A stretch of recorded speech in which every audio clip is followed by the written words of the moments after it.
Baik, kita kembali. Jika berita ini benar semakin menguatkan. Alah Pak Ustadz, bisa jadi itu hanya dibuat-buat. Berita itu dikarang-karang saja untuk melakukan pemberita, untuk menghangatkan pasaran. Oke, saya setuju. Ini kan zaman penipuan kan? Ini zaman bisa saja dibuat-buat dikarang-karang, saya setuju. Tapi siapa yang bisa ngarang-ngarang tentang Danau Tiberias? Hadisnya sahih. Sehingga Syekh bin Baz sendiri pun menangis, mengatakan inilah zaman akan keluarnya Dajjal. Siapa yang bisa mengarang tentang matinya kebun kurma di Baisan yang sudah 2 tahun ini tidak berbuah sama sekali? Siapa yang bisa menutup-nutupi fakta dan keadaan tentang mata air sungai, mata air Zuhar? Siapa yang bisa menutup-nutupi? Tidak bisa. Mungkin ada di antara kita berkata begini, Pak Ustadz, saya kalau hanya dengar berita dan cerita begini, bukan tipenya saya orang yang mudah percaya, Pak Ustadz. Baiknya saya lihat langsung dengan mata kepala saya, baru saya percaya. Kan ada orang kayak gini gayanya kan? Hah? Kalau saya nggak lihat Pak Ustadz, itu YouTube kan bisa main olahan komputer Pak Ustadz. Berita kan bisa saja di karang-karang. Ada orang yang suka ngeyel kayak gini. Ya udah, kita cari jalan damai aja. Buat paspor. Benar, buat paspor. Terus ngapain? Saya beliin tiket PP. Pergi ke Israel sana. Uang kantong saya kasih bersih untuknya cukup $1.000. Tapi hotel di sana saya yang bayarin. Hotel di sana selama 3 hari 3 malam saya bayarin, nggak ada masalah, insya Allah Taala. Cukup 3 hari di sana ya. Oh perlu teman, perlu muhram, pakai, bawa. Lihat langsung. Kalau ternyata yang saya katakan semuanya bohong, tidak benar, maka pulangnya nanti saya janji insya Allah akhir Desember saya bawa umroh insya Allah. Saya bawa umroh atau saya pergikan umroh dengan fasilitas nomor 1, gratis. Cuman kalau semua yang kami informasikan ini ternyata ketemu dan benar seluruhnya, satu saja permohonan saya, kembalikan uang saya semua.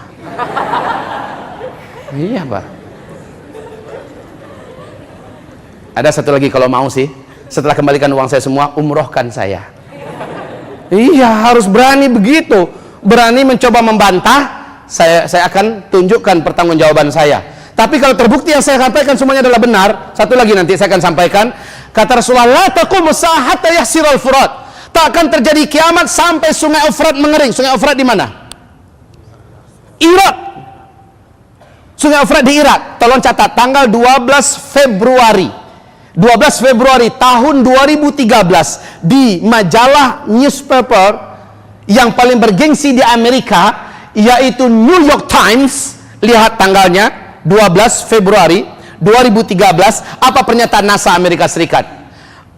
Kami telah memantau dengan satelit dan melihat dari dekat kondisi Sungai Efrat hari ini, kata mereka. Per Februari 2013, Sungai Efrat sudah menyusut airnya 60%.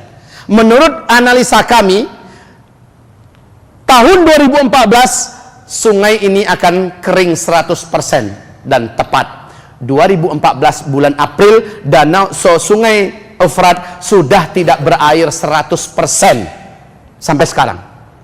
Dan Nabi menjamin ketika sungai Efrat mengering, manusia di muka bumi akan dikejutkan dengan munculnya gunung emas yang sangat besar dan padat, yang menyebabkan seluruh lelaki di muka bumi membawa senjata-senjata mereka berperang di sana memperebutkan emas itu. Dan Nabi melarang jangan umatnya terlibat dalam peperangan itu. Mari kita dengarkan pernyataan George Walker Bush. George Bush, masih ingat nggak makhluk satu nih? Masih ingat? Apa pernyataan beliau sebelum beliau digantikan oleh Barack Obama? Berapi-api di Gedung Putih, dan itu masih ada di YouTube. Beliau mengatakan, satelit kita telah menemukan potensi emas yang sangat besar di Irak. Amerika Serikat selaku polisi dunia akan memastikan emas itu tidak jatuh ke tangan para penjahat-penjahat. Padahal yang penjahat siapa? Yang bajingan itu siapa? Mereka. Amerika Serikat selaku polisi dunia akan memastikan emas itu nggak jatuh. Tapi pernyataan ini yang penting loh. Satelit kami telah menemukan potensi emas yang sangat besar di Irak. Sesuaikan dengan hadis Nabi. Ya, Sungai Efrat itu di sini posisinya. Sesuaikan dengan hadis Nabi. Nabi mengatakan, la taqumu sa'ah hatta yahsiral Furat. Takkan terjadi kiamat sampai mengering terlebih dahulu Sungai Efrat. Dan ketika Sungai Efrat mengering, manusia akan menemukan gunung emas yang besar di sana. Bush sudah mengungkapkannya. Ada yang mau membantah lagi? Udah deh, dengan paspor itu sekalian tiketnya ke Irak. Mudah-mudahan nggak kebom oleh ISIS.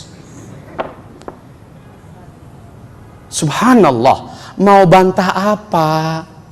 Saya ngelihat yang tukang bantah cuma memang yang nggak mau dengar pengajian. Pokoknya kita nyampaikan di luar nanti nih. Allah, mau aja dibodoh-bodohin. Kan begitu bahasanya kan? Ini udah zaman modern, nggak zamannya dibohong-bohongin kayak gitu. Yang nggak dengar kayak gitu tuh bahasanya di luar. Tapi kalau dia mengikuti dari awal, dia akan Masya Allah, Masya Allah. Begitu. Maka beruntunglah yang dengar, maka